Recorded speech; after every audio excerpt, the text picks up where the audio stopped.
하나님 말씀 함께 보시겠습니다. 마태복음 4장 17절 말씀과 누가복음 24장 44절로 47절 두 절 말씀입니다. 회개를 촉구하시는 예수님, 오늘은 제자의 말씀 5번째 시간으로서 주님께서 우리에게 명령하시는 명령의 주제의 말씀을 함께 나누기 원합니다. 특별히 그동안은 이 비유의 말씀을 통해서 예수님께서 제자들이 어떠한 존재가 되어야 되는가에 대한 말씀을 저희가 살펴봤었는데요. 오늘 말씀은 특별히 하나의 주제라고 볼 수가 있습니다. 교리적 내용이라고도 볼 수 있는데요.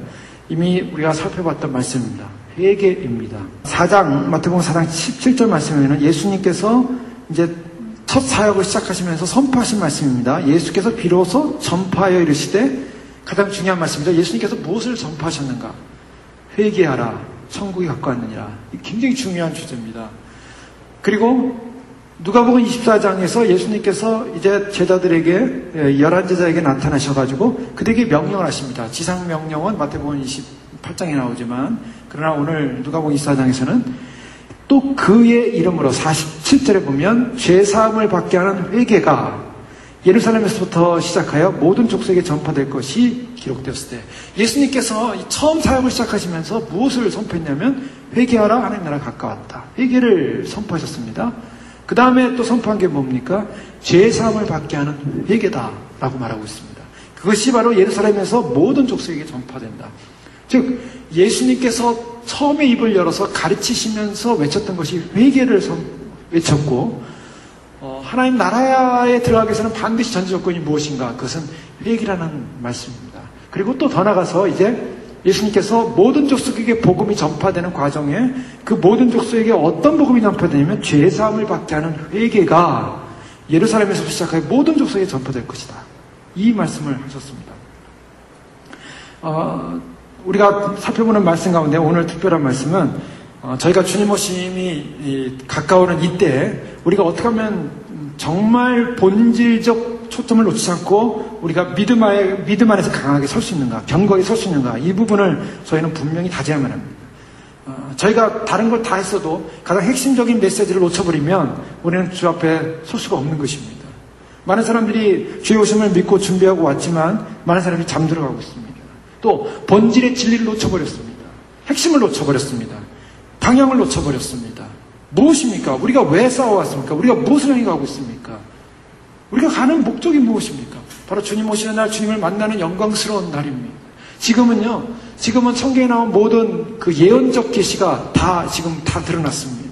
이 눈앞에 다 드러났어요. 주님께서 저희들에게 주시는 시간은 단지 은혜의 시간입니다. 이건 계속적으로 저희가 살펴봤던 것이지만 은혜의 시간, 이 은혜의 시간은 무엇이냐면 우리의 성품이 바뀌는 것입니다.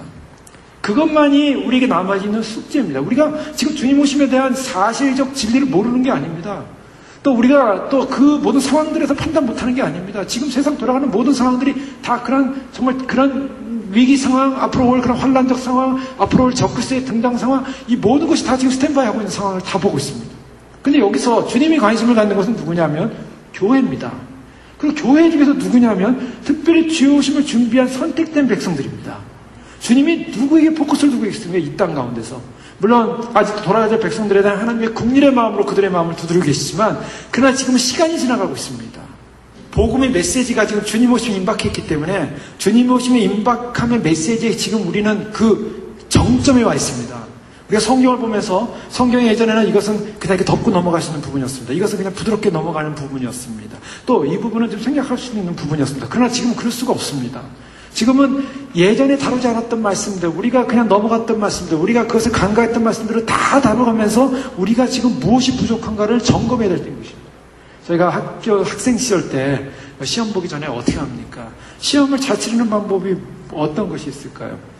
시험을 잘 치르는 방법은 선생님이 가르쳐준 그런 교과 내용 외에 내가 혹시 모르는 게 무엇이 있는가를 다 점검해야 됩니다. 그래서 참고서를 사가지고, 참고서가 왜 필요합니까? 그래서 교과서에 안 나온 내용들이 있어요. 그런 내용들을 다 점검해서 테스트를 해봐야 됩니다. 테스트를 해보면서 내가 이 부분이 부족하구나, 이것이 모자라는 거야, 이 부분, 그 부족한 부분을 찾고 메꿔가고 보충해가면 웬만한 시험 문제 나오면은 거의 다 맞을 수가 있습니다. 거의 다. 웬만한 교과 과정 속에서는. 지금은 우리가 주님 오실 때 이제는 대충 생략해 나갈 수가 없어요. 날마다 은혜의 복음만을 외칠 수가 없습니다. 날마다 사랑의 복음만을 외칠 수가 없습니다. 날마다 평안의 복음만을 외칠 수가 없습니다. 날마다 축복의 복음만을 외칠 수가 없습니다. 가장 핵심으로 돌아와야 됩니다. 핵심으로 돌아야 된 이유는 예수님께서 그것을 말씀하셨기 때문이다. 존 맥아더 목사님은 오늘날의 이 21세기의 메시지는 무엇이냐면 예수님이 전하신 메시지와 분명히 달라져 있다라고 그렇게 이야기를 했습니다. 미국의 보수 목사님으로서 굉장히 영향을 줬던 목사님이십니다. 아이언사이드라는 목사님입니다. 저도 그분 책을 사서 읽기도 하고 보는데요. 주석도 있고 여러 가지 있습니다. 근데 이분은 세대주의 입장을 가지신 분이에요. 그러나 세대주의도 이제 구분이 됩니다. 극단적 세대주의와 온건한 세대주의가 있습니다. 이분은 온건한 세대주의, 보수적인 입장에 성경대로 가는 분. 그러나 약간 세대적 입장이 있는데요. 이분은 무슨 말을 했냐면 복음의 메시지로부터 성경적인 회개의 교리를 배제시키려는 사람들에 의해 복음이 희석되어 간다. 미국 교회 강단을 향하여 이미 아이언사이드 목사님께서는 지금은 회개의 메시지를 배제시키기 때문에 그 교리를 배제시키기 때문에 미국 교회의 강단이 복음이 희석되어 간다고 지적을 하고 있습니다. 이거는 계속적으로 어떤 지적을 하냐면 회개의 교리가 오늘날 정통적이고 근본적으로 건강한 교파를 제외한 많은 곳에서 잃어버린 요소가 되었다. 자, 지금부터 몇 년 전입니까? 1940년이면요. 거의 70년 전 아니겠습니까? 거의 70년 전에 미국 교회는 이미 회개의 교리를 잃어버리고 있었다는 거예요. 청교도의 영향을 받아서 이 미국이 조나단 에드워드나 대각성 운동을 통해서 큰 부흥이 일어났는데 그 부흥이라는 건 뭔가 회개운동이 일어났다는 것입니다. 그러나 이 회개운동이 일어나서 경건운동으로 들어왔던 미국이 이제는 그 회개를 외치지 않게 되었습니다.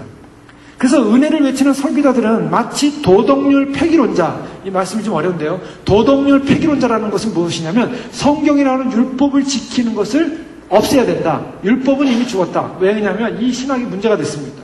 자, 은혜라는 것이 강조되면서 은혜가 율법에 소속된 존재가 아니라 우리는 이제는 은혜에 소속된 존재다라는 걸 강조하면서 결국 우리는 율법주의자가 아니다. 더 이상 율법은 나를 고통스럽게 할 수 없다. 나는 하나님의 은혜로 구원받았다. 이것이 강조됐습니다. 하나님의 은혜로 구원받았습니다. 맞습니다. 그러나 은혜를 너무 강조하다 보니까 율법적 의무에 대해서 무시를 했어요. 그래서 은혜를 강조하는 사람들은 도덕률 폐기론자처럼 은혜의 자유에 말씀을 지켜야 된다, 율법대로 살아야 된다, 말씀을 행해야 된다라고 강조하다 보면 은혜의 자유에 역행할 우려가 있기 때문에 회개의 필요성에 반대한다라고 외쳤습니다.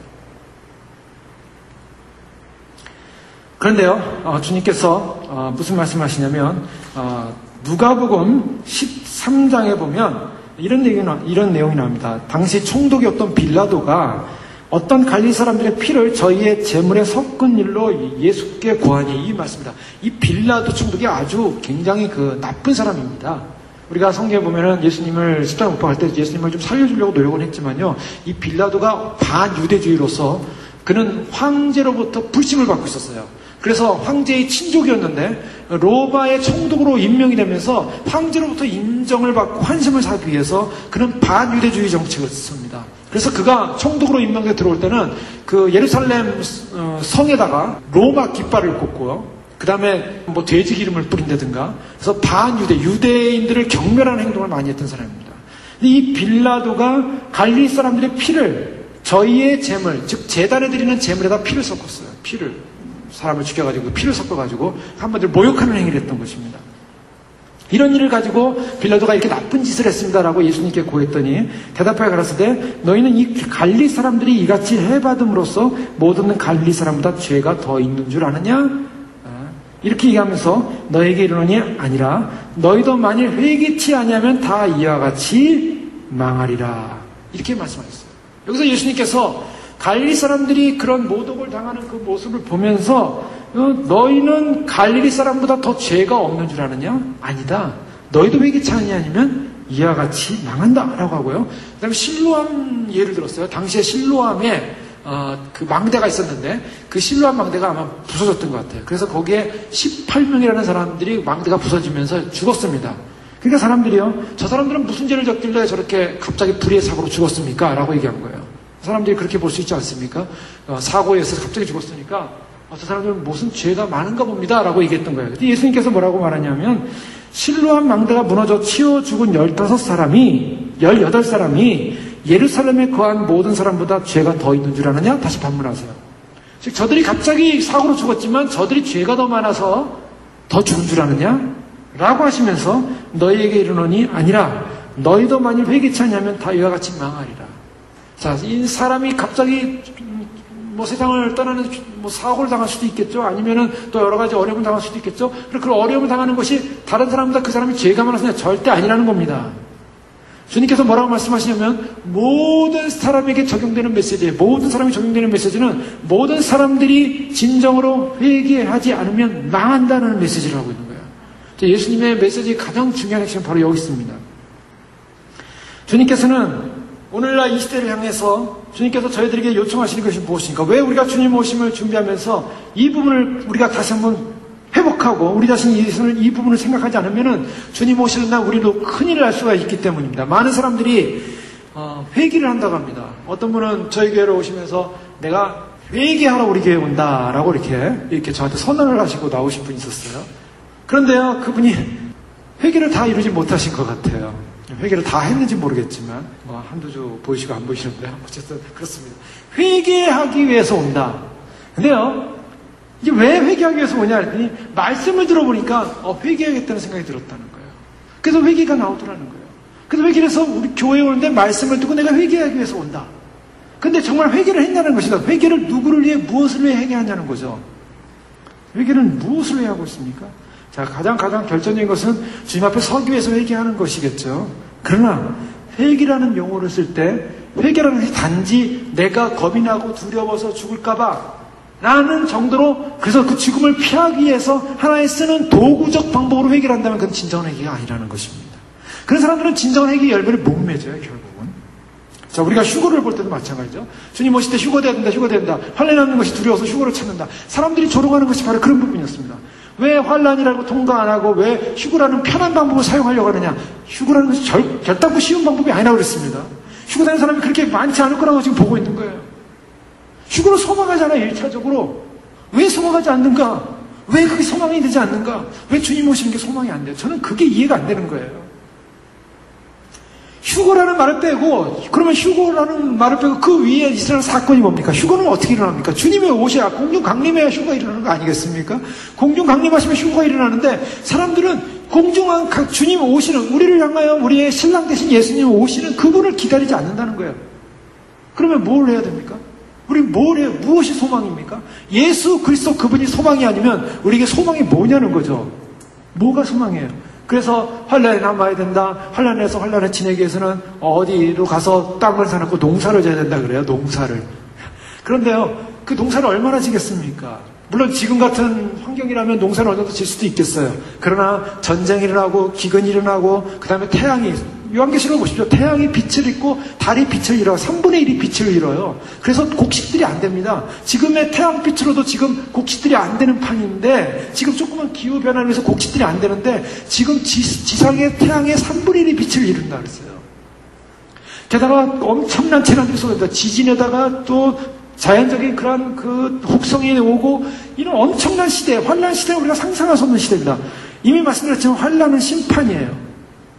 그것은 적그리스도에서 정권이 넘어가는 거예요. 이 땅을 지금 성령님께서 막는 자가 주장 안 했습니다. 이 땅의 주권자는 누굽니까? 우리가 고백하는 것처럼 이 땅의 주인은 예수 그리스도고 이 땅의 주인은 하나님이시고 하나님께서 땅을 통치하고 있습니다. 그러나 휴거가 일어나고 나고 그래서 성령님께서 이 땅을 떠나게 되면 막는 자가 떠나는 거예요. 성경적 역사 가운데는 이제 이방인 시대가 그냥 막는 자가 떠나면 이 땅은 누가 주인이냐? 적그리스도가 사단이 용이 나타나서 이 땅을 장악하는 시대가 된다는 거예요. 주님이 그것을 잠정적으로 허락합니다. 왜 잠정적으로 허락하시냐 하십니까? 심판이기 때문입니다. 준비하지 못한 이 땅의 남은 백성들과 또 이 땅에 하나님을 못 두는 백성들에 대한 하나님의 심판이 많은 거예요. 그래서 심판할 시간이 이르렀도다. 요한계시록에 선포하지 않을까? 그것은 환란은 그냥 시간이 아니라 하나님의 심판이에요. 심판. 사람들이 환란이라는 것을 너무나 추상적으로 감상적으로 생각하더라는 거예요. 아닙니다. 심판입니다. 여러분 성경의 역사를 보세요. 성경 역사에 하나님이 심판하실 때 심판의 대상에 들어간 사람들은 살아남지 못합니다. 그것 때문에 하나님의 심판은 무서운 거예요. 그것은 지옥의 예표라고 했어요. 지옥의 예표가 되는 것입니다. 보십시오. 사단, 마귀, 욕마녀도 모두 다 잡혀가지고 나중에 참으로 무적행으로 불못으로 다 쏟아지는 그런 시대가 온다는 거예요. 그런 엄청난 시대가 오는데 그런 엄청난 시대에 그들이 마지막 발악을 하고, 마지막 발악. 그래서 무적행에서부터 다 올라옵니다. 사단들이, 마귀들이 다 올라온다고 그랬어요. 그래서 마귀들이 다, 지금 세대가 아니에요. 지금 세계가 아니에요. 성령님이 떠나버리고 마귀들이 올라와서 마귀들이 장악해서 사람들을 장악하고 육림표 들어가고 짐승표 들어간 자들을 전부 장악해서 전부 귀신으로 만드는 거예요. 전부 짐승으로 만드는 거예요. 그래서 짐승 아닙니까? 짐승. 짐승의 시대가 오는 거예요. 자, 주님께서는 우리를 하여금 왜 마지막 시대를 우리를 어떻게 준비해야 될 것인가? 우리에게 정말 중요한 것은, 우리가 진짜 우리가 관심을 가야 되는 것은 우리가 정말 회개를 정말 이루었느냐는 것입니다. 이것은 우리가 그동안 다뤄왔던 말씀들입니다. 그러나 정말 회개의 열매를 맺혔냐는 것입니다. 바로 이 부분입니다. 많은 사람들이 내가 회개한다고 하고 회개한다고 하지만 회개를 왜 하냐는 거죠. 회개를 해야만이 천국 가니까, 회개를 해야만이 주님 오실 때 주님 맞아야 되니까, 회개를 해야만이, 회개가 뭡니까? 구원을 위한 도구로서 자꾸 생각을 한다는 거예요. 회개마저도 자기를 위한 하나의 구원적 도구로 생각해요. 물론 틀린 건 아닙니다. 어느 면에서는 맞습니다. 내가 구원받기 위해서, 내가 주 앞에 서기 위해서 회개해야 되는 것은 당연한 사실입니다. 그러나 거기서만 머물면 안 돼요. 그러면 이기적인 회개가 돼요. 그 내가 어느 정도 회개가 됐다고 생각하면은, 이 정도면 나는 이제 구원받을 수 있을 거야. 착각들 합니다. 바로 여기에 문제가 있는 거예요. 우리의 회개는 완성되지 않았습니다. 저도 완성되지 않았습니다. 어느 누구도 회개는 완성되지 않았습니다. 존 칼빈은 기독교에서 분명히 얘기하지 않았습니까? 우리가 회개하는 것은 단회적 회개로 끝나는 것이 아니다. 당시에 스콜라주의 학파들이 단회적 회개, 한 3일 정도 회개하고 눈물을 흘리면서 정말 회개한다면 회개는 끝난 것이다 라고 주장했어요. 칼빈은요, 그것에 대항해서 우리의 회개는 단회적 어떠한 사건을 통해서, 어떠한 한 기간을 통해서 회개했다고 회개가 끝난 것이 아니다. 우리는 주님 앞에 갈 때까지 회개된다라고 얘기하고 있어요. 그런데요, 그 회개는 단회적으로 끝나는 것이 아니라 계속적으로, 왜 단회적으로 끝나지 않고 회개를 해야 되는가? 그 이유가 무엇인가? 그것은 열매 문제이기 때문입니다. 단지 내가 입술로만 회개했어요. 입술로만 죄를 고백했어요. 입술로만 주님 용서해 주세요. 잘못했어요. 라고 해서 회개가 끝난 게 아니라는 거예요. 그러면 내가 바뀌었냐는 겁니다. 그 다음에 수많은 사람들이 기도를 했어요. 주여 용서해 주시옵소서. 날마다 기도를 했어요. 날마다 기도를 했는데 실제로 나의 삶 속에는 그렇게 내가 고백한 대로 살지 못하는 나의 열매를 보는 거예요. 회개가 아직 안 이루어진 겁니다. 회개는 반드시 열매로서 등장을 해야 돼요. 열매로서 회개가 등장하지 않으면 회개는 이루어진 것이 아닙니다. 그래서 오늘 이제 계속적으로 살펴볼 것은 그 회개의 모습이 어떤 것인가. 세대주의자들의 단점은 뭐냐면, 어떤 예수 믿지 않는 회심자 사람들이라든가, 아니면 아직까지 주님을 믿지만 완전히 거듭나지 않고 아직 회심하지 않은 사람들에 대해서 회개를 하라라고 촉구하는 것은 잘못됐다라고 얘기합니다. 그래서 회개를 무시하는 그런 사조들이 흘러가기 시작했어요.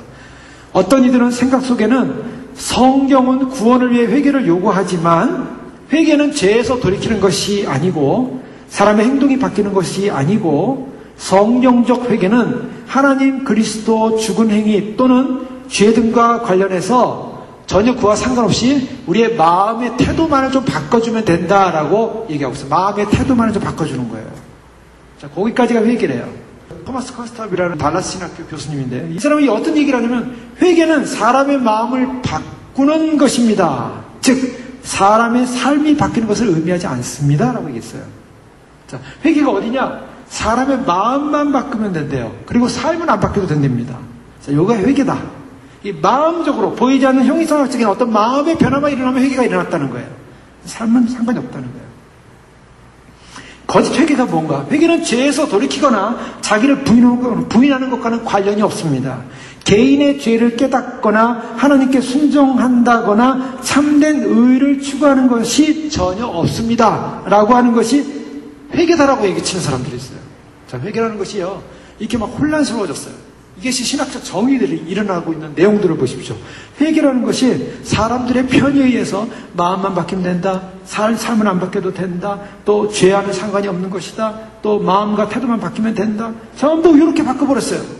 그러니까 내가 마음속에 그래 나는 마음만 좀 이렇게 바뀌고 내가 죄에 대해서 가책을 좀 느꼈지만, 그럼 뭐 죄라는 것은 항상 우리를 따라다니는 거고 내가 주님을 위해서 이렇게 마음을 바꾸고 살면 되는 것이지 라고 마음속으로만 생각하면 회개가 이루어졌다고 생각한다는 거예요. 그런데 예수님께서는 어떤 회개를 말씀하셨습니까? 정말 회개했다면 회개에 대한 삶의 변화가 있어야 한다고 주님 말씀하셨어요. 그것을 말씀하셨어요. 자, 대표적인 사람이 누가 있겠습니까? 대표적인 사람은 삭개오 같은 사람이었습니다. 삭개오 같은 사람은 예수님을 만나고 예수님을 만나는 자리에서 자신의 집에 예수님을 초대하면서 내가 혹시나 다른 사람의 물건을 토색했다면 내가 4배나 갚겠습니다. 내가 그것에 대한 분명한 삶의 결정을 하겠습니다. 이런 어떤 마음의 결단을 했다는 거예요. 삶의 변화가 일어났어요. 그래서 철저한 회개라고 하는 것은 결국 성품이 변화되어지고 악에서 돌이키는 사건을 말합니다. 성품이 변화되고 악에서 돌이키는 회개야만이 진정한 전인격적인 삶의 변화가 오는 회개라고 볼 수가 있어요. 그런 삶의 전인격적인 회개를 마태복음 12장 33절에는 나무도 좋고 실과도 좋다 하든지 나무도 좋지 않고 실과도 좋지 않다 하든지 하라. 그 실과로 나무를 아느니라. 전인격적인 변화가 일어난다는 것입니다. 단지 마음으로만 입술로만 이렇게 고백한 것이 회개가 아니라 진정한 나무가 되어야 된다. 변화의 나무가 되어야 된다라고 말하고 있어요. 그러면서 계속적으로 마태복음 23장에 보면 예수님께서 바리새인과 서기관들의 외식에 관해서 지적하면서 그들이 얼마나 회개하지 않은 존재인가를 이렇게 지적합니다. 화가 있을 진저 외식하는 서기관들과 바리새인들이요 잔과 대접의 겉은 깨끗이 하되 그 안에는 탐욕과 방탕으로 가득하로다. 바리새인과 서기관들은 인정받는 사람들이었습니다. 그러나 그들은 겉은 깨끗했어요. 잔과 대접은 겉은 깨끗하되 그 속에는 뭐가 있냐면 탐욕이 아직도 있었다는 거예요. 방탕이 있었다는 것입니다. 자, 인간 안에 있는 탐욕, 인간 안에 있는 방탕, 이 문제를 해결하지 않고 겉으로만 내가 깨끗했습니다. 겉으로만 나는 정결합니다. 겉으로만 나는 이 일을 하고 있습니다. 라고 한다면 그것이 하나님 앞에 회개로서 온전히 받아들일 것인가? 아님이라는 것입니다.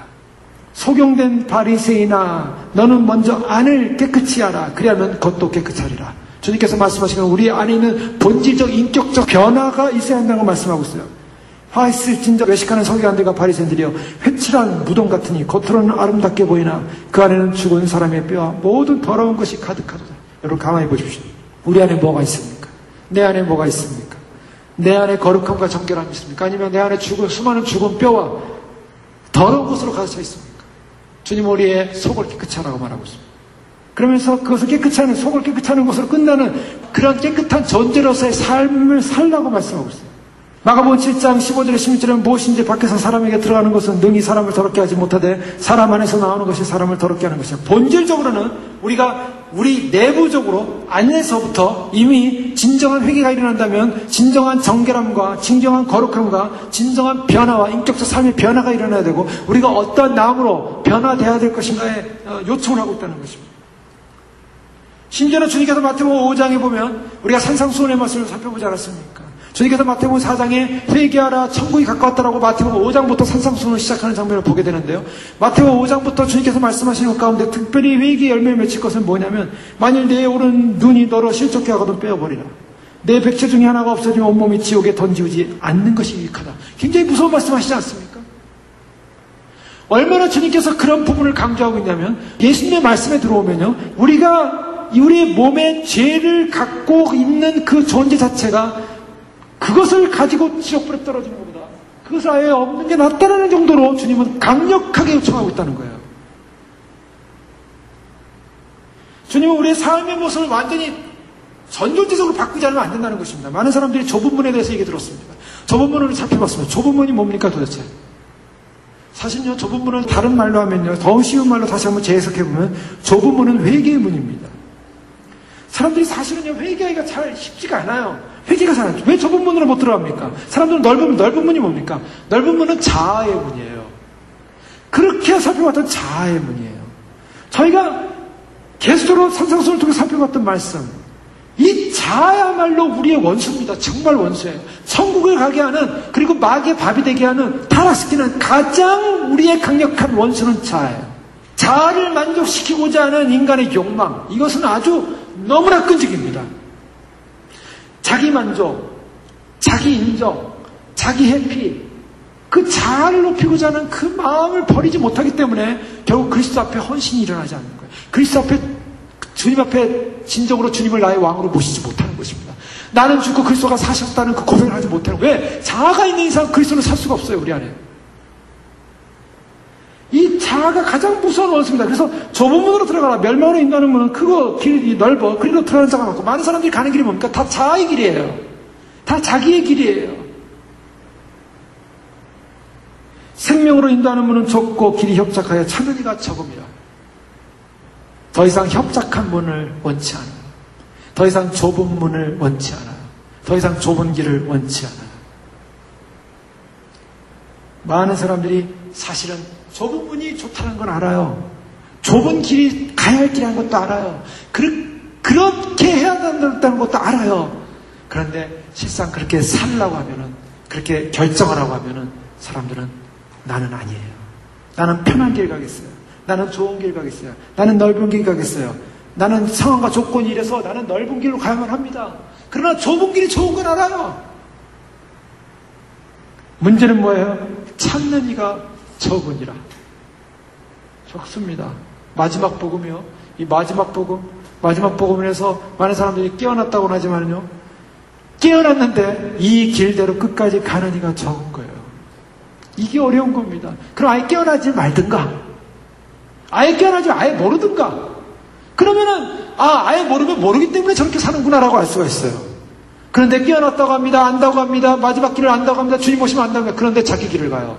자기 자아를 만족시켜야 돼요. 자기를 행복하게 해야 돼요. 이게 뭡니까 도대체? 왜 그렇습니까? 진정으로 회개를 이루지 못했어요. 그것은 다른 사람과의 관계가 아니에요. 하나님과 나와 하나님 사이에서, 내가 하나님 앞에서 정말 내가 하나님 앞에서 무너졌는가, 내가 하나님 앞에서 정말 부서진 존재인가. 우리는 이 싸움을 하고 있어야 돼요. 정말 하나님 앞에서 내가 완전히 부서지고, 하나님 앞에서 내가 완전히 회개되어지고, 하나님 앞에서 정말 나는 아무것도 아니고 주님 아무것도 아닙니다라는 이 고백을만 할 수 있다면, 그렇게만 해 나갈 수 있다면, 수없이 우리 안에 올라오는 수많은 자아와의 싸움 속에서 날마다 그것을 제거할 수 있다면 좁은 문 안에 들어갈 수 있는 것입니다.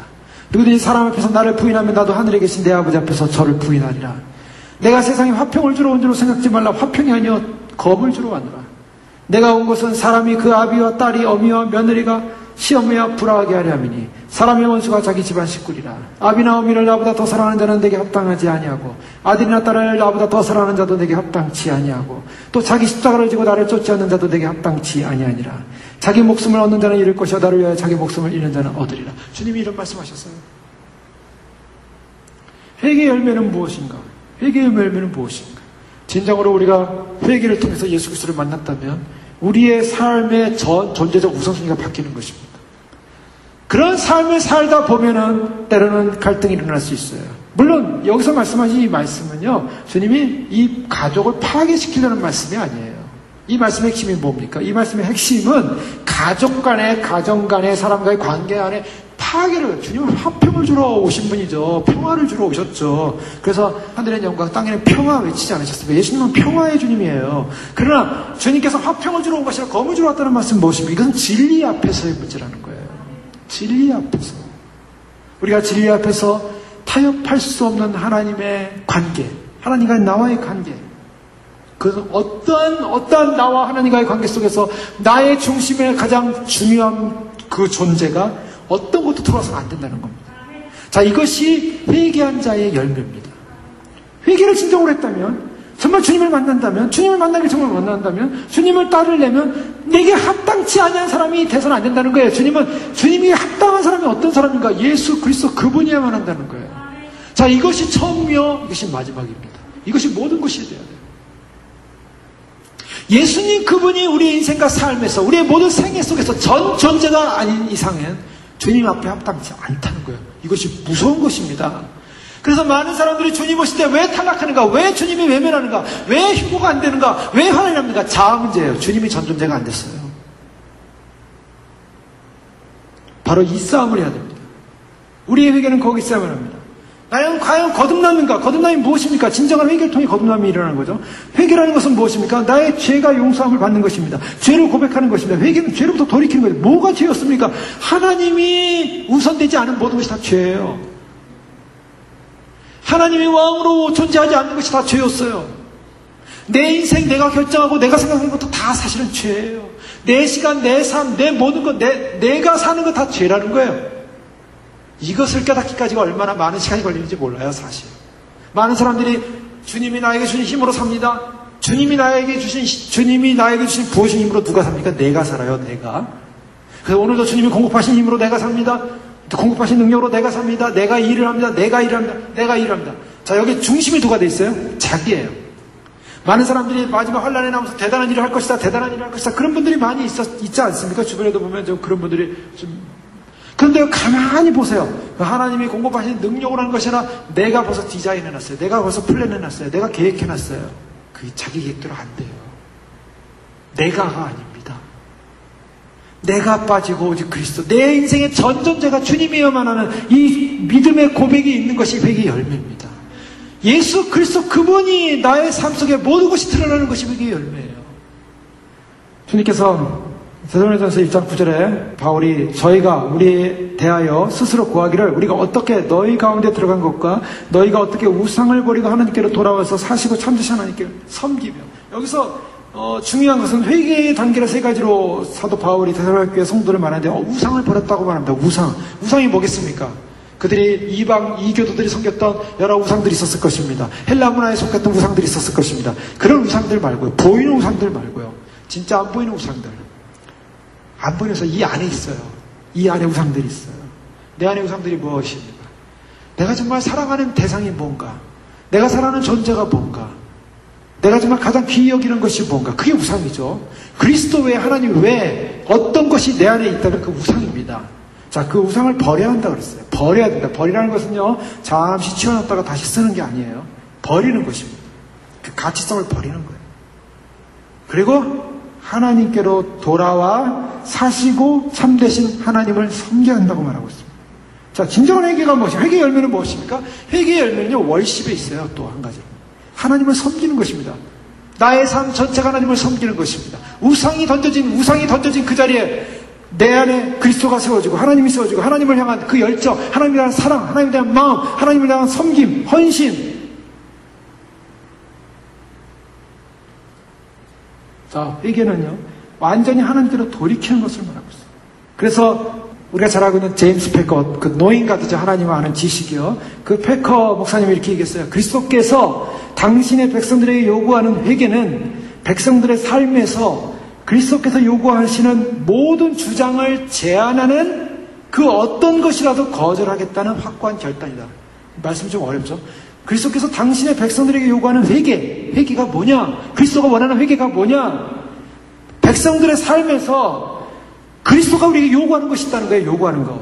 그리스도가 요구하는 삶이 뭡니까? 아까 그런 말이 제자도에 대한 삶입니다. 그 요구하는 삶에 그 모든 삶을 제한하려고 하는 그 어떤 것. 얘는 주님을 따르려야 됩니다. 주님을 따라. 나 십자가를 지고 주님을 따르는데 그 십자가를 지고 주님을 따르려고 하는 것을 제한시키는, 그것을 막는 그 어떤 것이 있다면 거절하겠다는 확고한 결단이 회개라는 거예요. 자, 우리 회개라는 것을요, 그냥 주여 용서해주십시오라고 고백하는 것만이 회개가 아니라 결단을 해야 한다는 것입니다. 어떤 결단? 우리의 삶 속에 그리스도를 따르고자 하는데, 그래서 그리스도를 따르고자 하는 것을 방해하는 어떤 것들도 결단을 거절할 수 있는 용기. 그 거절할 수 있다라는 그한 결단을 하는 것이 바로 회개라는 거예요. 그것이 우리의 삶 속에서 어떻게 일어나는가? 매일같이 매 순간마다 일어나야 되는 거예요. 회개는요, 내가 주님 앞에 주님을 따라가려는데 우리의 자아가, 우리의 생각이, 우리의 그런 욕심이, 또 우리의 탐욕이, 우리의 정욕이 주님을 따르는 것을 자꾸 방해하려고 합니다. 그 방해하려는 것을 거절하는 결단. 프린스턴 신학의 게알스 보스라는 오래된 교수님입니다. 이분도 회개에 대해서 세 가지를 얘기하고 있는데요. 회개는 감정적으로 뉘우친다. 뉘우침에 대한 얘기도 하고 있습니다. 감정적인 뉘우침이 있어요. 감정적인 뉘우침이 없다는 것은 또 회개에 들어갈 수가 없다면 회개라고 보기도 어렵죠. 우리가 감정적으로 뉘우침이 있습니다. 마태복음 21장에 보면 아버지께서 두 아들이 있었는데 첫째 아들, 둘째 아들에게 다 명령하지 않습니까? 가서 밭에 가서 일해라 그랬죠. 그랬더니 그 첫째 아들은 예 했습니다. 예 하고서 갔습니다. 안 갔습니다. 안 갔죠. 둘째 아들은 안 가겠습니다. 이렇게 거절했어요. 거절했더니 그 다음에 다시 뉘우치고 갔다고 말하고 있습니다. 그러면서 주님께서 뭐라고 말씀하냐면 그 둘 중에 누가 아비의 뜻대로 하였느냐라고 질문했을 때 둘째 아들이나라고 바리새인들이 얘기했어요. 자, 여기서 예수님께서 굉장히 그 중요한 그 역설적 그 논증을 핀 것입니다. 왜냐하면 바리새인들은 첫째 아들이었어요. 바리새인들은 예예합니다. 하나님 말씀에 예 따르겠습니다. 하겠습니다. 우리 율법을 따르겠습니다. 예 하는데 뒤로 돌아서면 안 해요. 할 마음이 전혀 없어요. 그냥 겉으로는 그냥 율법적, 종교적 그냥 습성이에요. 하나님 그렇게 하라고 했으니까 율법을 따르겠습니다. 근데 뒤로 돌아서면 안 하는 것. 아주 그런 사람은 바리새인이었죠. 그래서 그 강팍함, 완고함. 그러니까 예수님께서 그런 바리새인들을 향하여 지적하면서 첫째 아들은 했지만 안 했다. 그러나 둘째 아들은 안 가겠다고 거절했다, 처음에. 그런데 뉘우치고 갔다라는 거예요. 여기서 누가 아버지 뜻대로 했느냐라는 것입니다. 결과를 보는 거죠. 정말 누가 뜻대로 했느냐? 둘째 아들이냐? 바리새인들이 계세요. 둘째 아들이라는 것은 첫째 아들인 바리새인들은 탈락했다는 거예요. 그 둘째 아들은 누구냐? 예수께서 저에게 이르시되 내가 진실로 너에게 이르니 세리들과 창기들이 너희보다 먼저 하나님의 나라에 들어가리라. 자, 세리들과 창기들은 법을 어겼습니다. 율법을 어겼습니다. 하나님 말씀이 이렇게 살아야 된다. 아닙니다. 못 삽니다. 그래서 그걸 거절했어요. 그런데 나중에 말씀을 듣고 회개가 일어나는 거예요. 뉘우침이 일어난 거예요. 그래가지고 하나님 앞에서 돌아와서 내가 잘못했습니다 고백하고 삶을 바꾸기 시작했어요. 7 귀신 들렸던 막달라 마리아 같은 여인으로 알려져 있죠. 그 7 귀신 들렸던 여인은 또 그 몸 파는 여인으로도 알려져 있습니다. 그런 여인들이 귀신이 나가고 나서 주님을 섬기고 그 여인이 또 옥합을 깨서 주님의 머리에다가 또 발에다가 또 이 서신서마다 약간 그 차이가 있는데요. 발에다가 붓고 머리털로 닦았다는 표현도 있고 머리에 붓고 그것은 쓰는 기자의 관점에 따라 약간 다 똑같은 동일한 사건인데 그렇게 다르게 기록하고 있습니다. 또 그 예수님의 사랑에 감동해서 자기의 그 소중한 그 옥합을 깬 사건이 일어났어요. 그런 자들이 먼저 들어간다는 거예요. 세리가 마태 같은 세리가 예수님이 불렀을 때 쫓아가더니 결국에는 자기 집에 가서 잔치를 벌이지 않습니까? 식사를 하지 않습니까? 세리들 다 부르지 않습니까? 자, 그런 자들이 먼저 하나님 나라에 들어간다라고 주님 말하고 있어요. 요한이 의의도로 너에게 왔거늘 너희는 저를 믿지 아니했을 때 세리와 창기는 믿었으며 너희는 이것을 보고도 종시 뉘우쳐 믿지 아니하였다. 뉘우치지 않았다. 주님께서 뉘우친다라는 말을 할 때는 과거의 악한 삶의 방식에서 그 후회와 슬픔과 같은 감정적 요소로 돌이키지 않았다라고 표현하고 있습니다. 감정적 요소로서 후회해야 돼요. 슬퍼해야 됩니다. 또 회개는 어떤 의미가 있냐면 마음의 태도의 전적인 변화가 일어나야 된다. 그래서 마태복음 12장 41절에 심판때에 니네 사람들이 일어나 이스라엘 사람을 정죄하리니 이는 그들이 요나의 전도를 듣고 회개하였습니다. 자, 요나의 전도를 듣고 회개합니다. 그 마음의 전적인 변화가 일어났다는 것입니다. 그리고 죄인 하나가 회개하면 하늘에서 회개할 것이 없는 의인 99인의 기뻐하는 것보다 더하리라. 이 회개한다는 것은 마음의 태도의 전적인 변화. 더 나아가서 회개는 무엇이냐면 삶의 완전한 변화를 말하고 있습니다. 누가복음 22장 30절에 그러나 내가 너를 위하여 내 믿음이 떨어지지 않기를 기도하였노니 너는 돌이킨 후에 내 형제를 굳게 하라. 돌이킨 후에. 그러니까 완전히 이제 삶의 방향을 돌이키라는 겁니다. 베드로에게 말씀하신 거였죠. 마음을 돌이키라. 자, 이 진정한 회개는 우리로 하여금 마음과 감정과 삶의 전적인 변화를 일으켜야만이 진정한 회개로서 열매를 맺히게 되고 그런 진정한 회개로서 열매를 맺히는 것 자체가 회개에 합당한 열매를 맺게 된다는 거죠. 그래서 진정한 방향의 변화를 이루라. 진정한 변화를 이루라. 요한일서 2장 3절에 보면 우리가 그의 계명을 지키면 이로써 우리가 저를 아는 줄 알 것이요. 쭉 나오면 저 안에 거한다는 자는 그의 행하시는 대로 자기도 행할지니라. 자, 행하라라고 말하고 있죠. 그리고 요한일서 3장에도 계속적으로 말하기를 자녀들아 우리가 말과 혀로만 사랑하지 말고 오직 행함과 진실함으로 하자. 이 전인격적인 변화를 가져오라고 말하고 있습니다. 그래서 이 전인격적인 변화를 가져오는 이 회개는 마틴 로이 존스 같은 분은 이렇게 얘기했어요. 회개는 당신이 하나님 앞에서 죄를 지은 악한 죄인이라는 사실과 당신이 하나님의 진노와 심판을 받아야만 한다는 사실, 그리고 당신이 지옥으로 갈 수 있다는 사실을 깨닫는 것을 의미합니다. 또한 회개는 죄라고 불리는 것이 당신 속에 있다는 것을 깨닫는 것에서 시작하여 그것을 제거하기 바라며 그 죄의 모든 모양과 형태로부터 돌아서는 것을 의미합니다. 어떤 대가를 치르고서라도 세상, 곧 마음속에 있는 세상이나 실제 세상을 포기하고 자기를 부인하며 십자가를 지고 그리스도를 따라가는 것입니다. 가장 가까운 사람들과 가장 사랑하는 사람들이 그리고 온 세상이 당신을 바보라고 부르거나 당신이 광신자가 되었다고 말할 수도 있습니다.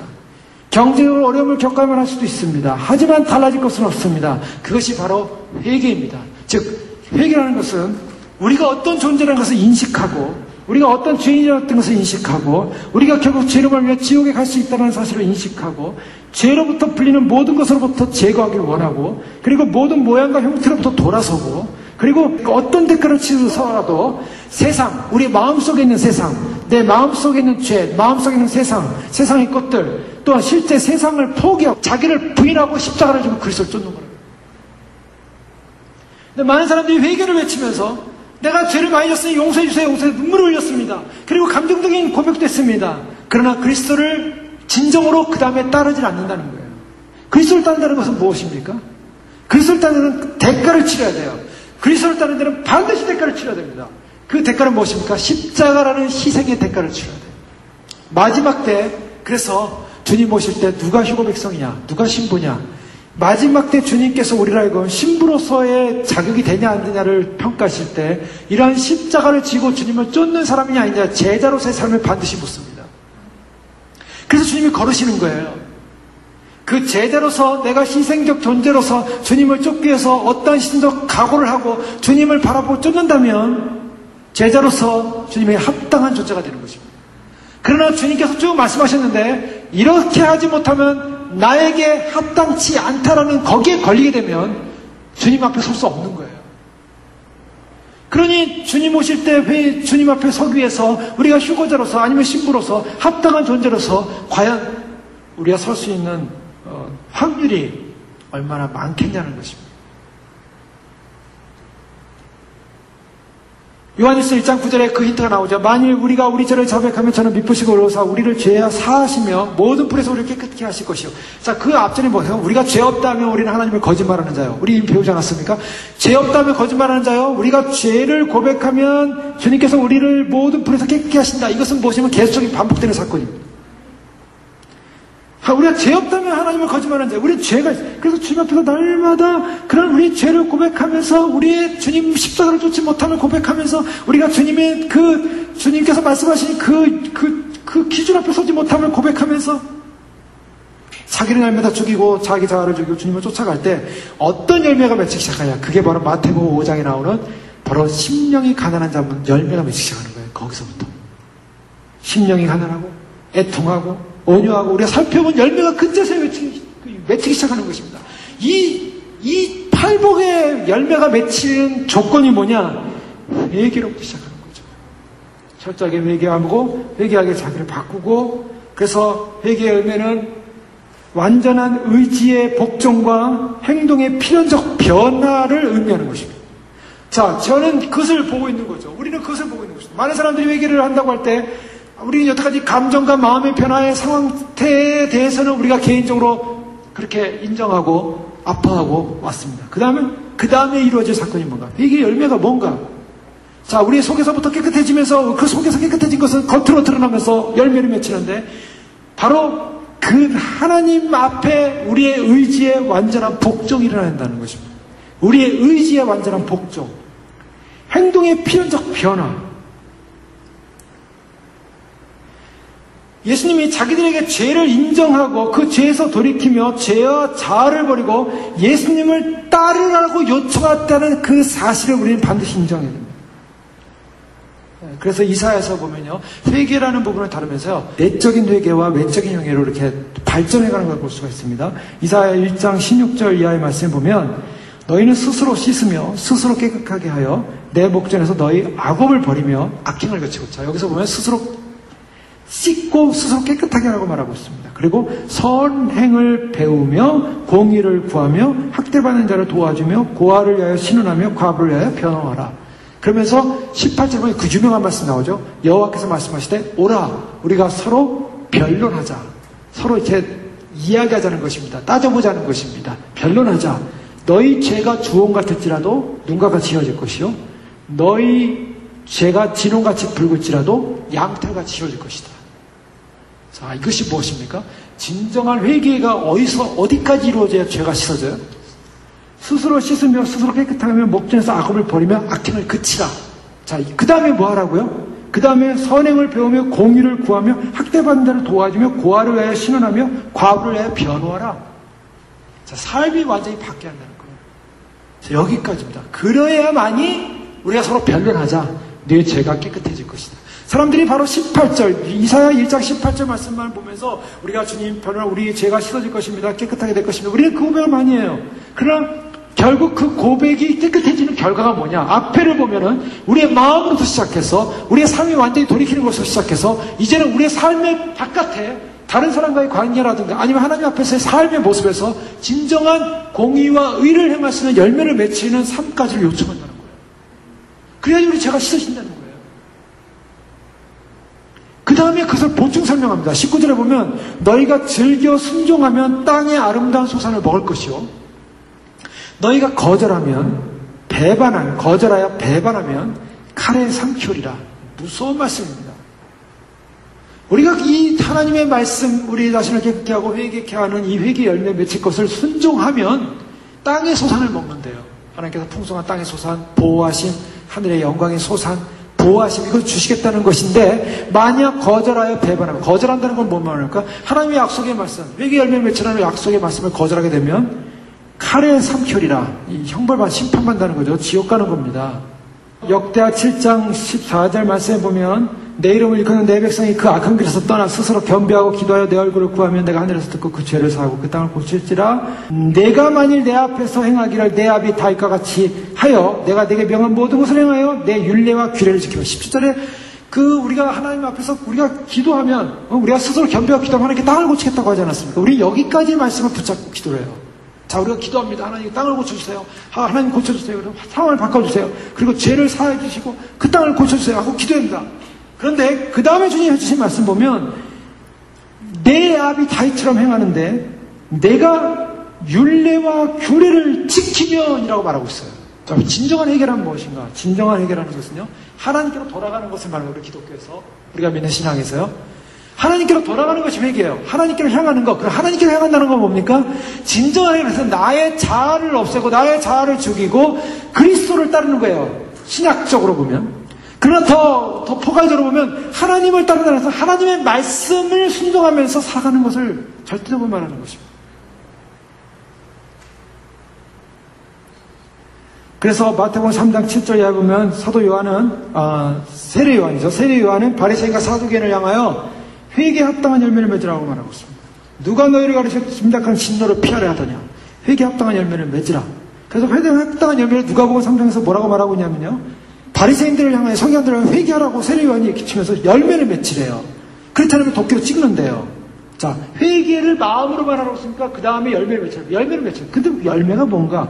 열매를 구체적으로 얘기해요. 세례 요한이. 기억나십니까? 이미 도끼가 나무 뿔에 놓였으니 좋은 열매 맺지 아니하는 나무마다 찍어 불에 던지우리라. 무리가 물어가는데 그러면 우리가 무엇을 하리이까? 여기가 이제 그 다음 답이에요. 대답하여 가로되 옷 두 벌 있는 자는 옷 없는 자에게 나눌 것이요 먹을 것 있는 자는 그렇게 할 것이요 세리들도 세리를 받고자 하여 가로되 선생님 우리는 무엇을 하리이까?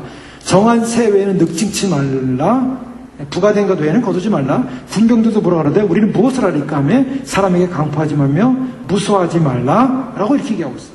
지금 세례 요한이 뭐라고 얘기하냐면 회개를 말하면서 너희 죄를 마음속으로부터 하나님 앞에 애통하면서 회개하고 찢을 뿐만 아니라 회개에 대한 열매를 마땅히 맺어서 각자가 맡은 삶에서 하나님의 의로운 삶을 살라는 거예요. 그러면서 17절에 보면 손에 키를 잡고 자기의 타작마당을 정하게 하사 알고 공부와 곡간에 드리고 추정일 거지 않은 불에 태우시라. 자, 심판이 어디서 이루어지는가? 이 회개를 했냐 안 했냐의 심판의 기준이 이루어진다는 것입니다. 그래서 주님께서 우리로 하여금 진정한 회개에 대한 열매를 맺힐 것을 계속 강조하고 있음을 처음부터 말씀하고 있고요. 그 회개는 무엇인가? 그 결국에는 주님의 말씀에 대한 결론적 순종을 말하고 있습니다. 우리가 하나님 말씀을 정말 순종하는 것이 순종하는 삶을 살고 있냐, 아니면 불순종이냐. 자, 하나님의 말씀을 절대적으로 순종하게 되면 살게 되는 것이고 순종하지 못하면 죽게 됩니다. 그럼 우리 회개함에 있어서 우리는 우리의 마음이 어떻습니까? 우리의 마음은요, 근심이 있어요. 근심. 근데 그 근심이 중요한 것입니다. 어떤 분은 그러더라고요. 나는 지옥 못 가. 절대로 지옥 못 가. 나는 무조건 천국 가야 돼요. 근데 그게 좋은 거라 그랬습니다. 그게 좋은 거. 그 마음이 갖고 내가 얼마나 아름다운지 모르겠다고. 왜냐면 천국을 가겠다는 소망을 잃어버린 사람들도 너무나 많아요. 지옥이 무섭다는 생각도 이제 안 해요. 얼마나 무슨, 지옥은 정말 상상할 수도 없는 거 아닙니까? 막 뱀이, 어떤 사람이 지옥에서 봤는데 뱀이 비닐이 있는데 비닐을 보니까 비닐이 면도날이더래요. 면도날. 전부 면도날로 척 됐는데 그 뱀이 사람 몸속에 들어가지고 그냥 사람 내장을 다 훑고서 나오면서 입으로 나오더라는 거예요. 막 훑고 다니는다는 거예요. 그 고통하며 소리 지르는데요. 어떤 특별한 죄를 지은 사람에게 그런 뱀이 이제 고통을 준다는 거예요. 그러니까 지옥은 상상할 수도 없는 부분이지. 우리가 바라볼 곳은 어디입니까? 우리가 바라볼 곳은 천국이에요. 그래서 천국을 바라볼 때 우리가 천국에 가기 위해서는 회개에 합당한 열매를 맺어야 돼요. 근데 회개에 합당한 열매를 맺으려고 하니까 우리 삶 속에 회개에 합당한 열매를 맺지 못하고 그냥 말로만의 회개, 쉬운 회개, 우리의 감정적 회개만을 외쳤지만 우리의 삶 속에 열매를 맺지 못하는 분이 너무 많다는 거예요. 사도 바울은 고린도후서 7장 이하에 보면 너희가 근심함으로 회개함이 이른 까닭으로 내가 기뻐한다고 말하고 있습니다. 너희가 하나님의 뜻대로 근심하게 된 것은 우리에게 아무 해도 받지 않게 하려니라. 하나님의 뜻대로 하는 근심은 후회할 것이 없는 구원에 이르게 하는 회개를 이루는 것이요 세상 근심은 사망을 이루는 것이다. 자, 하나님의 뜻대로 하는 근심이 있다면 그것은 좋은 것이라는 것입니다. 우리는 근심을 해야 됩니다. 무엇을 근심해야 됩니까? 세상 근심은 사망만 이룬대요. 우리가 가만히 앉아가지고 세상 근심하고 있으면요, 이것저것 상상하고 있고 여러 가지 이미 이루어지지 않은 것들을 막 미리 상상하면서 근심하기 시작하면요, 그 내 안에 벌써 사망이 들어오기 시작해요. 캄캄합니다. 마귀는요, 그럴 때 들어와가지고 우리의 마음을 막 낙심시켜요. 우리의 마음을 막 낙담시켜요. 우리의 마음을 막 괴롭게 해요. 그래서 막 소망을 잃어버리게 해요. 찬양을 잃어버리게 해요. 기도를 잃어버리게 해요. 그냥 입속에서 하나님을 바라보지도 못하게 만들어요. 이게 사단이 하는 일이에요. 그러나 우리 근심이 있을까? 하나님 앞에 내가 오늘 정말 회개를 이루었는가? 하나님 앞에 내가 정말 주님 오신다면 내가 주님 앞에 설 수 있는가? 사실 우리는요, 지금 주님과의 관계가 더 긴밀해져야 돼요. 긴밀해져서 주님이 정말 오신다면 주님을 맞이할 준비가 되어 있는가? 이 과거 준비는 건 소용이 없어요. 과거 준비는. 지금 준비가 되어 있냐는 거예요. 열처녀 중에 5처녀는 횃불 들고 나갔죠. 횃불 들 때까지만 좋았죠. 횃불 밟고 들고 있었는데 그때 오면 얼마나 좋아요. 근데 횃불 다 꺼지고 기름 없는데 그때 오시더라는 거예요. 횃불은 왜 그때 오시냐는 거예요. 주님 오실 때 주님이 우리를 달아보시고, 주님은요, 지금 우리를 한 단계, 저는 이것을요, 이미 2년 전, 3년 전부터 말씀드려왔어요. 금요 기도회 때마다 얘기했던 것 같아요. 하나님 우리를 기질하신다. 반드시 기질하신다. 그리고 정말 안으로 들어올 것인가, 날아갈 것인가. 무슨 기질하세요? 성품을 기질하는 거예요. 변화됐는가, 성화됐는가, 나를 죽였는가. 하나님이 그거 보신다고요, 그거. 근데 많은 사람들이 자기의 기질, 자기의 성품, 자기의 것을 우리가 다 완벽하지 못하지 않습니까? 그럼 못하면 또 주 앞에 회개하고 부족함을 고백하고 또 이렇게 가는 거 아니겠어요? 근데 중요한 건 놓치지 말아야죠. 주님이 나를 부르셨다는 확신, 주님이 나를 부르셔서 인도하신다는 확신, 그 생명의 확신을 주님께서 주셔서 우리를 하여금 주님께서 무엇을 보냐면 맨 마지막까지 의인이 몇 명 남을 것인가. 여러분, 소돔과 고모라 성 무너질 때 아브라함 입장에서는 소돔과 고모라가 무너질 것 같았을까? 안 무너질 것 같았어요. 그래서 하나님께서 심판한다고 하니까, 의인이 50명이나 되면 심판하겠습니까? 내가 50명 되면 심판 안 하겠다. 50명이 없었죠. 30명, 10명, 의인이 있었습니까? 없었습니까? 의인이 없었어요. 주님은요, 심판하기 전에 누굴 찾습니까? 의인을 찾는다는 거예요. 의인을 찾습니다. 주님께서 우리로 하여금 마지막에 우리를 데리러 올라갔을 때, 우리 뭘 보시겠어요? 환경 보시겠어요? 조건 보시겠어요? 주님이 우리의 모습을, 우리의 믿음을 보시면서 우리가 얼마나 주님에 대한 믿음과 소망을 가지고 우리가 얼마나 우리의 성품을 가지고 우리를 다듬었고 우리가 변화되었고 주님 보시기에 합당한 모습으로 우리가 주님을 따르기로 결정하고 믿음으로 우리가 그 십자가의 길을 걷기로 결정했는가. 그런 사람을 주님께서 귀하게 여기십니다. 지금까지 그 믿음을 지켜오신 그 믿음, 이 세상 어떤 것과 어떤 보아, 어떤 것과 비교할 수 있는 소중한 믿음인지 믿으시기 바랍니다. 이 믿음을 가지고 오셨어요. 이 믿음을 이제 끝까지 가져가는 거예요. 주님 보실 때 구원받은 백성이 많지 않다는 거예요. 성령이 말하는 진리입니다. 안타깝게도요. 다 구원받으면 얼마나 좋겠습니까? 그러나 우리가 주님이 부르신 그 부름 앞에 우리가 믿음으로 연단되어지고 다 다듬어지고 연단되고 주님이 우리의 중심을 보시는 거예요. 우리가 어떻게 보고 어떻게 행동하고 있는가, 어떤 중심을 가지고 있는가, 어떤 마음으로 주 앞에 서 있는가.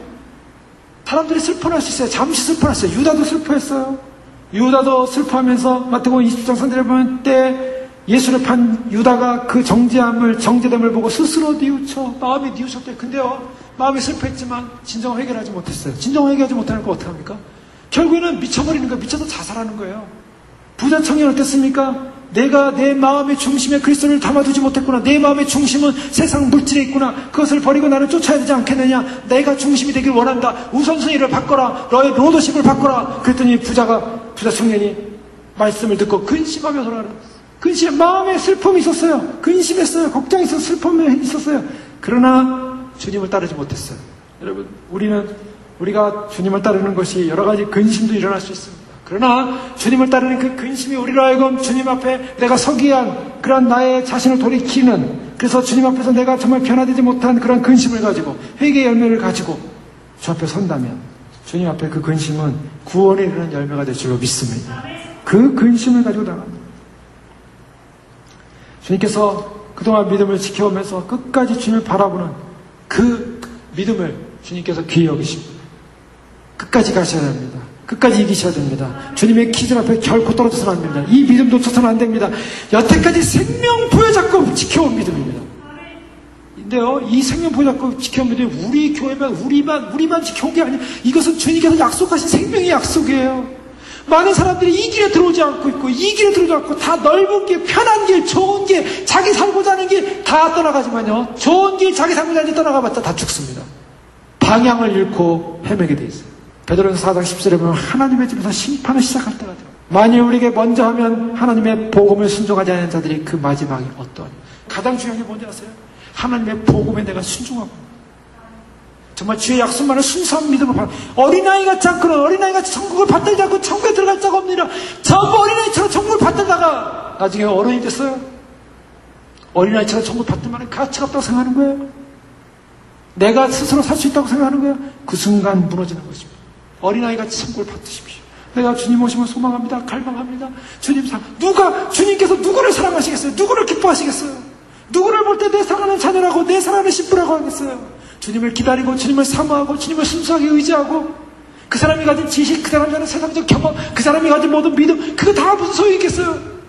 주님 앞에 순수한 마음으로 내 마음을 드리고, 내 심령을 드리고, 그 순수한 열정을 가지고 주님을 기다리고, 주님을 사모합니다. 찬양합니다. 주님을 높여드립니다. 여러분, 찬양이, 마지막 시대 찬양이 얼마나 귀중한데요. 찬양의 제사 드리며 성소로 나갑니다. 찬양의 제사를 드릴 때요, 그 찬양 속에 하나님의 능력, 하나님의 권세, 원수마귀가 떠나가는 역사, 이 찬양에 놀라운 권세가 있어요. 그래서 우리가 날마다 집에서 찬양하셔야 됩니다. 그래서 내가 알고 있는 찬양, 내가 부르는 찬양, 뭐 찬송가도 좋고, 가슴에서 다 좋아요. 하나님을 워시프하는 찬양을 부르면서 찬양의 제사로 나가는 거예요. 그래야만이 영적 전쟁이 승리합니다. 마귀는요, 우리를 넘어뜨리기 위해서 온갖 방법으로, 마귀는 쉬지 않아요. 사단은 쉬지 않아요. 오늘도 쉬지 않고, 우리는 쉬려고 하지만 사단은 쉬지 않고 우리 약점을 보는 거예요. 우리의 연약함을 보는 거예요. 그것을 통해서 우리를 어떻게 하면 한 방에 넘어치나. 순종하지 않는 자들의 그 마지막을 어떠하냐. 하나님의 심판이 어디서부터 시작되는가? 하나님의 집에서부터 심판이 시작되는데, 그 심판의 대상은 누구냐? 순종치 아니하는 자들입니다. 순종치 않는 자들에게 받는 결론은 어떤 결과냐? 순종치 않는 자들의 받는 결론은 복음의 말씀의 진리에 순종치 않는 자들이 받을 마지막은 어떠하냐? 무서운 결과입니다. 또 의인이 겨우 구원을 받으면 경건하지 않는 자와 죄인은 어디에 서리요? 그러므로 하나님의 뜻대로 고난을 받는 자들은 또한 선을 행하는 가운데 그 영혼을 미쁘신 창조주께 조물주께 의탁할지어다. 하나님의 뜻대로 고난을 받는 사람들, 그러나 주님의 말씀에 순종하며 갑니다. 그것이 고난일지라도, 그것이 환난일지라도, 그것이 핍박일지라도, 그것이 오해일지라도 하나님의 말씀에 순종할 때 주님께서 바로 그 순종을 통하여 주님께서 진정한 회개 열매를 보실 것이고, 그 회개 열매의 부음으로 말미암아 주님이 오실 때 너는 나에게 합당한 자다, 주님의 인정을 받고 마지막까지 선택되어지고, 마지막까지 구별되어지고, 마지막까지 의인으로 선택되어 그 의인의 인을 받은 믿음의 귀한 신부들이 주님을 맞이하게 될 줄 믿습니다. 사랑하는 우리 교회, 믿음으로 우리가 주님 바라보면서, 주님 한 번만 바라보면서, 정말 우리가 지금 집중해야 될 것은 주님 의지하고 주님이 역사하시고, 주님이 은혜를 베푸시고, 주님이 역사하시고, 주님의 백성도 일으키시고, 생명도 일으키시고, 교회를 인도하시지만, 그러나 우리 각 개인적으로도 주 앞에서 내가 정말 주 앞에 합당한 존재로서 오늘도 믿음으로 승리하기 원합니다. 그래서 주님 오실 그날에 믿음으로 반드시 서게 결코 낙방하지 않는 그런 믿음의 승리자 되게 되시길 주의 이름으로 축원합니다. 이 시간 기도하겠습니다. 기도할 때 그렇습니다. 주님, 이제까지 지켜온 이 믿음의 길, 소망의 길 참으로 끝까지 보여줬고, 참으로 진정 우리가 믿음으로 입술로 우리가 참으로 고백하며 회개했던 많은 회개의 시간들, 아무튼 그 회개의 시간들이 이제 참으로 주님, 우리에게 남은 시간 동안에 또한 그 회개의 열매를 맺히면서 주님 보시기에 합당한 아름다운 존재로서 정말 우리가 주님만이 우리의 모든 것임을 고백하면서 주님 보실 때 가장 아름다운 알곡의 모습으로, 가장 아름다운 양의 모습으로, 순종의 모습으로 그날에 합당한 존재로 주 앞에 설 수 있도록 축복하여 주시옵소서. 우리 주여 부르기도 하겠습니다. 주여! 주여! 주여!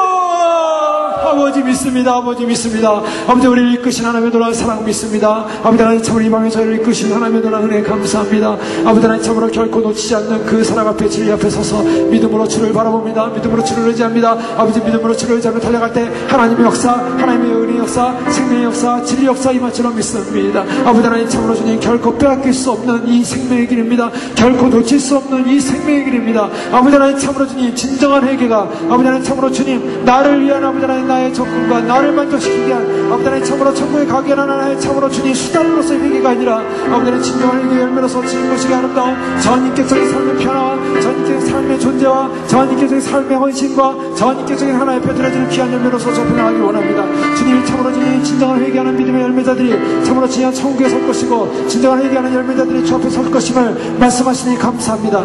오늘은 우리가 회개 없는 삶을 살았다면 용서해 주시옵소서. 오늘도 회개하지 못했다 주여 참으로 긍휼히 여겨 주시옵소서. 우리의 입술과 우리의 마음과 생각이 진정으로 회개하기 원합니다. 아버지 하나님 참으로 주님 회개의 진정한 열매를 맺히기 원합니다. 아버지 하나님 우리의 삶 속에 아버지 하나님 진정한 아버지 하나님 참으로 정신을 차리고 아버지 하나님 참으로 우리가 가야 할 길을 가야 할 소망, 아버지 하나님 결코 흩어지지 않는 믿음, 아버지 하나님 참으로 주를 향하여 달려갈 때 아버지 하나님 믿음으로 주 앞에 온전히 서기를 간절히 소원합니다. 아버지 하나님 참으로 주님 결코 빼앗기지 않는 믿음의 길에 설 수 있도록 축복하여 주시옵소서. 진리의 길에 설 수 있도록 축복하여 주시옵소서. 생명의 길에 설 수 있도록 축복하여 주시옵소서.